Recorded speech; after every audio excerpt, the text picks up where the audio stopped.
Hey guys, I hope y'all doing all right out there. Look, up here in North Georgia, we had a massive temperature change. Yesterday it was 70 and today's 30.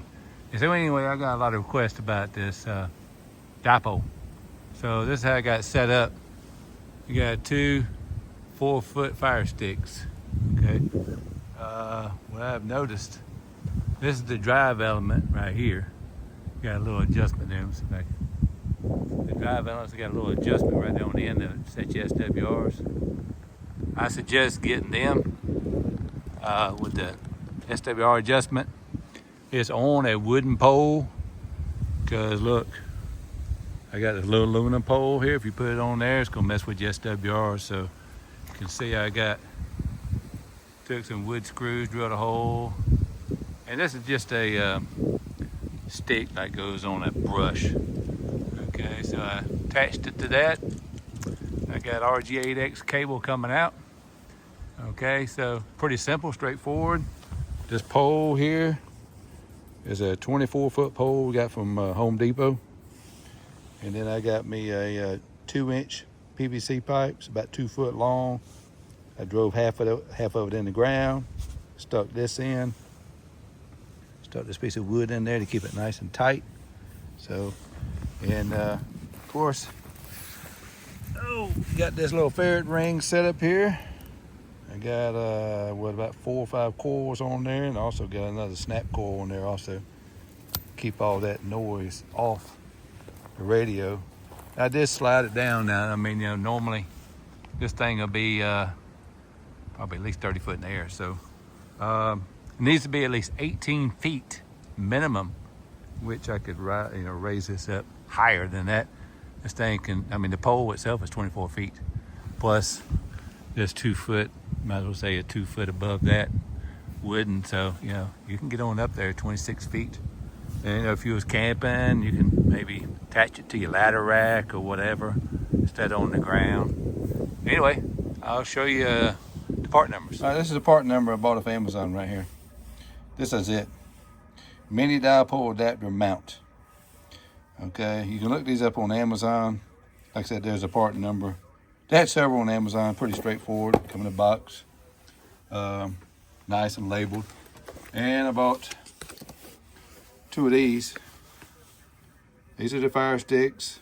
This is the regular old FireStiks, old truck drivers used to use. 5/8 wave. Tunable. Like I said, there's a number. 4 foot, made in the USA. 2 of them.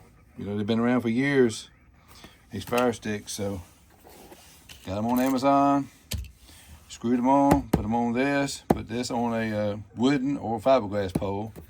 So it was just easier for me to just I actually had the wooden stick. So all I had to do was buy the 24-foot extension pole.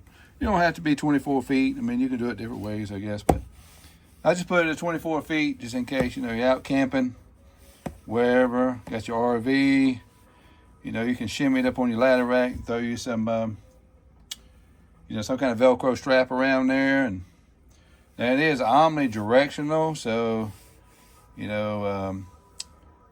like a donut, so it's, it's going this way. So, the signal is going to come this way. So it's going to go out and up and out the other direction. But on the ends of the antenna, it's going to be like a blind side down there. So, if you have trouble hearing or somebody's hearing something that you don't hear, you'll have to go out there and kind of turn it. So it's kind of directional, but kind of not. It's kind of omnidirectional type thing. But it works very good. Very good stuff. Cheap. I think this was like $30. And the FireStiks were the most. I think these FireStiks were $40 a piece, I believe. But you can get the 3-foot ones. But I just went ahead and got the 4-foot FireStik. They tough. Built well.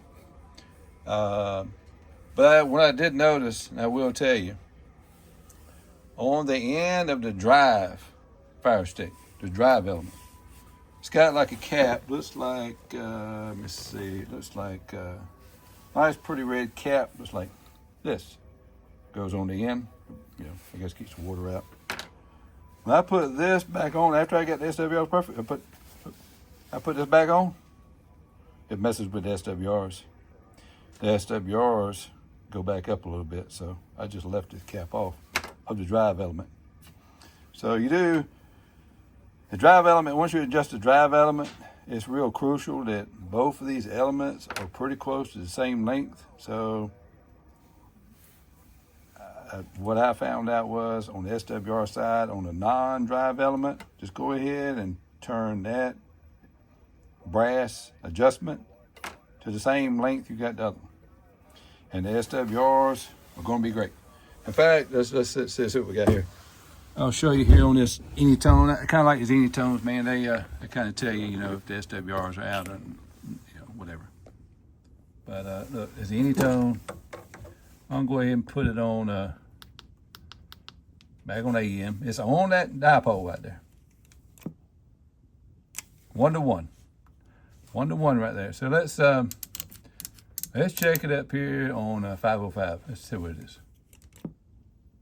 1-to-1. Okay. Let's go on up to the band. Let's go up here to 705. 1.3. It's climbing a little bit. Let's go down on the lower side of the band. I say low. Let's go down to channel. Let's go down to channel 20. It's 205. 1.4. That's a wide band. Let's check it down here on channel. Let's say channel 12. 1.5. That's great.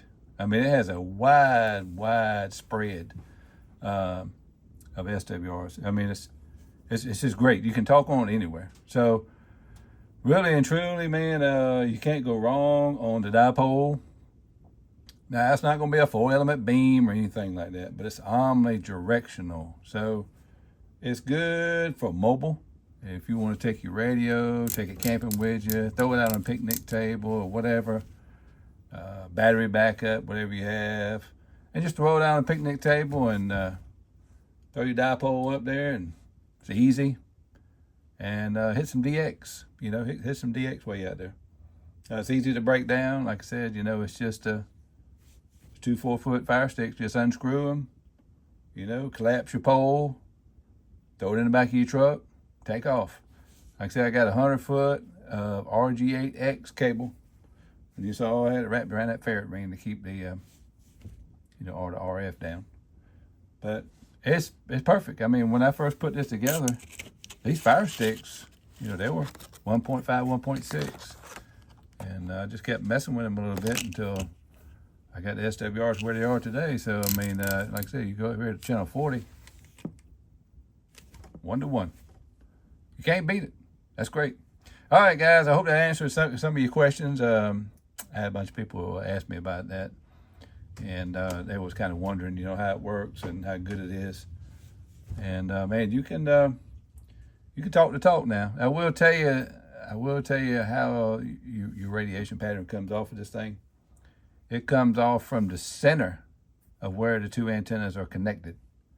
That's going to be your max. It's going to be like a U-shaped radiation coming off there. So, yeah, you do have to turn it a little bit, but it's going to be long ways. Radiation's coming off your radiation pattern.